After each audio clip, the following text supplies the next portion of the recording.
veux réussir en business, prends soin de ton apparence, a-t-il intimé dans l'une de ses chroniques sur la toile. Beaucoup font le business, mais peu s'en sortent gagnants à cause de la négligence de certains détails. Coach Patrick Amampoyon est encore là pour nous aider à y voir clair. Coach, bonjour. Bonjour. En quoi notre apparence traduit notre réussite en business? Ah oui, parce que vous savez, quand vous venez me voir, il faut que j'ai envie de vous écouter. Il faut que j'ai envie d'acheter. On dit en matière de business, un bon acheteur est quelqu'un qui a déjà décidé d'acheter avant même de connaître le prix. Mais pour que je décide d'acheter, il faut que vous me donnez envie de vous écouter, envie d'acheter. Vous allez constater que dans les restaurants, souvent, on prend des filles belles et sexy. Pourquoi? Parce que même l'homme le plus sérieux du monde, il a envie quand même, quand il s'assoit dans un restaurant, dans un bar, d'avoir une image agréable à regarder. Mais vous allez chercher un homme qui est en guerre contre tout le monde et vous le mettez au bar, vous n'aurez pas de clients. Ils vont aller ailleurs. Donc l'apparence est une chose essentielle en termes d'affaires, en termes de business. Quels sont les aspects à soigner pour avoir une bonne apparence en business? Il y a beaucoup, mais je vais citer quelques-uns. Vous savez, par exemple, la coiffure, il faut se coiffer. Ce n'est pas les femmes seules qui doivent se coiffer. Les hommes aussi doivent se coiffer. Se coiffer, ce n'est pas une fois l'an, ce n'est pas une fois tous les 6 mois. C'est chaque semaine, comme les femmes, l'homme aussi doit se coiffer. Il faut soigner sa coiffure. Et ce n'est pas tout. Il faut soigner ses ongles.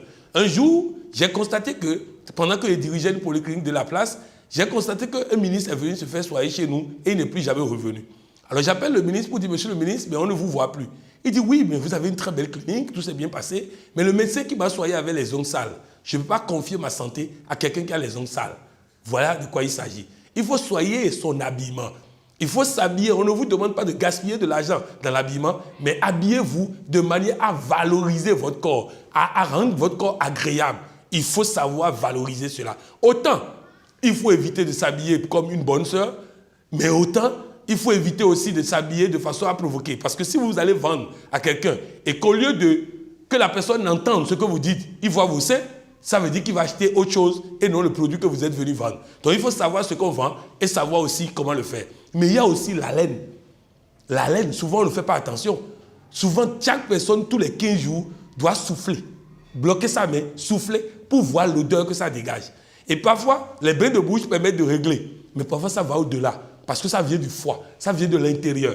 Et par rapport à ça, si des gens ont ces problèmes-là, de mauvaise haleine qui persistent, qui durent, ils peuvent contacter nos services et on se chargera de les mettre en contact avec quelqu'un qui leur donnera des produits, des techniques qui vont leur permettre de soigner ça. Ce n'est pas bon que vous allez chez un client et qu'il soit obligé de boucher son nez pour vous écouter. Et je vais vous faire une petite confidence qui va vous faire rire par rapport à ça. Il y a un monsieur, sa femme arrive à la maison et il dit à sa femme, j'ai une surprise pour toi. En temps, la femme est allée manger djongoli à base d'haricots et elle arrive à la maison et le monsieur bande ses yeux, l'amène dans la salle à manger et voulait faire la surprise quand le téléphone sonne. Et le monsieur sort pour aller prendre le téléphone et qu'est-ce qui se passe? Madame voit le monsieur assez loin, djongoli est en train de faire son effet, elle a envie de faire le gaz, lâcher, elle se met de côté, elle envoie 2 ici, 3 là-bas, tout ça. Et elle fait en sorte de mettre du vent pour nettoyer avant que le mari n'arrive. En temps, le mari arrive et le mari dit, voilà la surprise, bon anniversaire mon épouse. Il enlève le bandeau et il y avait plein de collègues du mari qui étaient autour d'elle, autour de la table. Donc elle a lâché et tout le monde avait la main pour attraper son nez. Donc bref, il faut que nous soyons notre haleine. Nous devons faire, et ce n'est pas la bouche seulement, c'est tous les endroits. La femme a d'autres endroits là. La laine doit être agréable. Parce que si ce n'est pas agréable, ça répugne les autres. Donc bref, il faut soigner toutes ces choses. Il faut soigner sa façon de temps. Il faut être ponctuel. Donc plein de choses comme ça qu'il faut soigner pour réussir dans les affaires. La question peut paraître anodine pour plusieurs personnes, mais c'est la règle du jeu. Soit on s'y conforme et on réussit. Soit on la banalise et on échoue. Qui ne veut d'ailleurs pas réussir? Plusieurs points d'attaque sont pris en compte pour soigner son apparence dans la coiffure. Oui, parce que c'est des choses que nous ressentons. Au fait, la meilleure école de formation, c'est celle qui est basée sur le vécu. Nous ressentons cela. Lorsque quelqu'un vient se présenter devant moi, il ne prend pas soin de sa tête. Comment il peut prendre soin de mon argent? Il ne prend pas soin de son visage. Comment il peut prendre soin de mon argent? Il ne prend pas soin de ses mains. Il ne prend pas soin de sa bouche. Il ne prend pas soin de son corps. Comment il peut prendre soin de mon argent? Je vais vous donner des exemples très simples. J'ai reçu un homme d'affaires. et qui est venu pour que nous puissions faire des affaires. Quand il est arrivé, j'étais élève, donc je voulais l'impressionner. À l'époque, les téléphones coûtaient 400 000. Les téléphones qui étaient sortis premièrement là. Donc, je suis allé avec 3 amis pas emprunter leur téléphone. J'ai pris les 3 téléphones, j'amène et je commence par, comment on appelle, l'influencer. Donc, j'ai dit aux amis de m'appeler beaucoup avant que, 45 minutes après, ils vont arrêter maintenant pour qu'on discute affaires. Donc, le téléphone sonne, je dis, allô, comment ça va? Oui, 10 millions, il faut acheter. Oui, l'autre, il propose 100 millions, prenez. Bon, je faisais tout ça pour l'influencer. Et je termine et il dit, no business. Je dis, comment? Il dit, si je te donne mon argent, tu vas acheter un téléphone avec ça. Toi seul, tu as 3 téléphones. Moi, je suis milliardaire. Toi, tu es pauvre. Et toi, tu as 3 téléphones. Où est-ce que tu as vu 3 téléphones chez moi? Deuxième chose, tu travailles quand? Tout le temps, allô? Oui, 10 millions. Allô? Oui, 100 millions. Toi, tu n'as pas l'argent et tu parles l'argent au téléphone. Il s'est levé, il est parti. Donc, il faut soigner notre apparence. Donc, tout ça là, c'est important. Nous, c'est des ressentis. Vous voyez, par exemple, vous donnez rendez-vous à quelqu'un à qui vous voulez donner de l'argent pour vous vendre quelque chose. Vous lui donnez rendez-vous à 10h, il vient à 11h. Ça n'a pas de sens. Et on ne peut pas confier de l'argent à quelqu'un qui ne peut pas prendre soin de son temps. Bref, Dangote a 24 heures qu'il utilise pour être milliardaire. Si vous utilisez mal votre temps, vous ne pouvez pas connaître la richesse. Le coaching. Le coaching. Identifié aux États-Unis d'Amérique dans les années 70, il est aujourd'hui dompté en Afrique, établi comme une science et bouscule l'ordre établi dans tous les domaines pour le bien-être de tous. Désormais, plus rien ne se fait de bien sans le coaching africain. En licence, on voit le contenu, les principes, les outils, la démarche et la parole qui gagnent. En master, on apprend à vivre le non-savoir, à s'orienter solutions, à vivre les différents états en nous, les divers coachings, à comprendre les métaprogrammes et le déménagement mental. En phase théorique du doctorat, on apprend l'identité africaine, l'histoire du doctorat, la rédaction d'une thèse par article, l'article scientifique, le cadre théorique et méthodologique d'une thèse. C'est une grosse avancée pour la science et pour le savoir. C'est du sérieux, c'est du solide, c'est du lourd. Aux commandes, un digne fils de l'Afrique, Patrick Amand-Pouyon. Vous devez être coach, vous devez faire l'histoire. C'est maintenant, c'est tout de suite. Never give up, n'abandonne jamais. Valentin est trop humble. Il adore les affaires, mais il ne prend jamais soin de ses ongles. Ses chaussures et ses tenues ne sont jamais attirantes. Que pouvez-vous dire à ce sujet?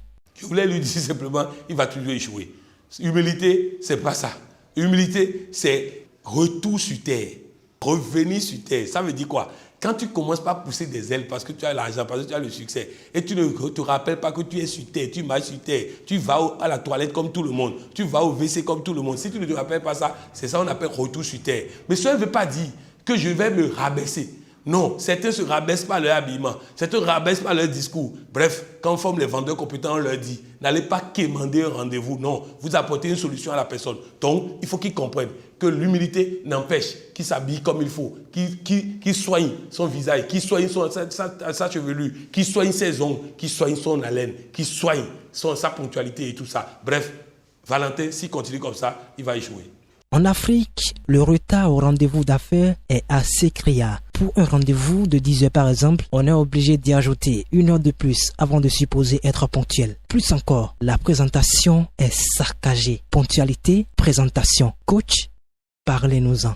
Bon, ça, quand on dit en Afrique, je ne sais pas de quelle Afrique on parle. En tout cas, moi, je suis toujours ponctuel dans mes activités et mes collaborateurs sont ponctuels. Donc, ça dépend de l'Afrique. Celui qui n'est pas ponctuel, la ponctualité, c'est la politesse du roi. Alors, si je n'ai pas de politesse pour moi-même et pour les autres, ça veut dire que je ne peux pas réussir en affaires. Présentation, le self-marketing, présente-toi, dis ce que tu es. Là encore, gaspillage de temps. On commence par ce qu'on a été il y a 80 ans, ce qu'on a été il y a 400 ans. Non, allez à l'essentiel, dites ce que vous êtes et surtout ce que vous voulez vendre. J'ai été comptable dans ma vie, mais je veux être comptable de personne. Alors, je voulais aller voir dans aucune de mes présentations quelque part qu'on va écrire que je suis comptable. Je ne veux plus être gestionnaire de quelqu'un. Vous n'allez jamais vu dans une présentation de Patrick Amand-Pouyon, on va dire gestionnaire. Je ne veux pas gérer affaires de quelqu'un. Je veux m'occuper de mes affaires et laisser les gens qui ont fait former pour venir gérer mes affaires à moi. Bref, c'est comme ça. C'est-à-dire qu'il faut que la présentation soit claire, nette, précise. Mais cela ne m'empêchera pas de dire que je suis Patrick Aman-Pouyon, que je suis président mondial des ambassadeurs de développement, que je suis président de l'autorité de régulation du coaching africain, que je suis leader, chroniqueur du cerveau collectif. Donc, tout ce que je suis là, je le dis avec fierté. Oui, mais je ne dirai pas des choses inutiles pour ennuyer les gens et tout ça. Notre ami Valentin n'est souvent pas de bonne humeur devant ses clients ou partenaires d'affaires. C'est très rare de le voir souriant. Dites-lui l'importance du sourire en business. Un spécialiste de marketing aux États-Unis a dit, quand j'arrive devant le bureau de quelqu'un et je n'ai pas le sourire aux lèvres, je m'arrête d'abord pour trouver le sourire avant de rentrer. Et je voudrais dire à tous ceux qui m'écoutent, répétez souvent super, super, super. Au bout de quelques répétitions, vous avez un beau sourire sur les lèvres. Le sourire, ça contamine. Lorsque vous allez dans un bureau, vous saluez la secrétaire et vous la faites sourire. Elle va partir avec ce sourire contaminer son patron. Le patron vous reçoit dans la joie, dans la bonne ambiance. Et le sourire, c'est formidable. Et surtout, dans le prochain tonus, les gens vont voir l'importance des pensées joyeuses. La joie, le sourire, c'est formidable. Et pour finir, que conseillez-vous? Je conseille à tous ceux qui m'écoutent que pour réussir dans tous les domaines, ce n'est pas seulement dans les affaires, dans tous les domaines, si vous voulez avoir un bon mari, soyez votre apparence. Vous voulez avoir une bonne épouse, soyez votre apparence. Vous voulez avoir un bon emploi, soyez votre apparence. Vous voulez même que Dieu même vous agrée et vous donne quelque chose, soyez votre apparence. Ce n'est pas normal de poster des tapettes de douche pour aller louer Dieu. Il ne va pas accepter votre louange parce qu'il ne va même pas vous regarder pour ne pas souiller ses yeux avec vos tapettes de douche. Bref, il faut que tout ce que nous faisons, nous puissions soigner notre apparence dedans. C'était le tonus matinal avec le coach Patrick Aman-Pouyon, président de l'autorité de régulation du coaching africain, président mondial de la Fédération internationale des ambassadeurs du développement, FIAD.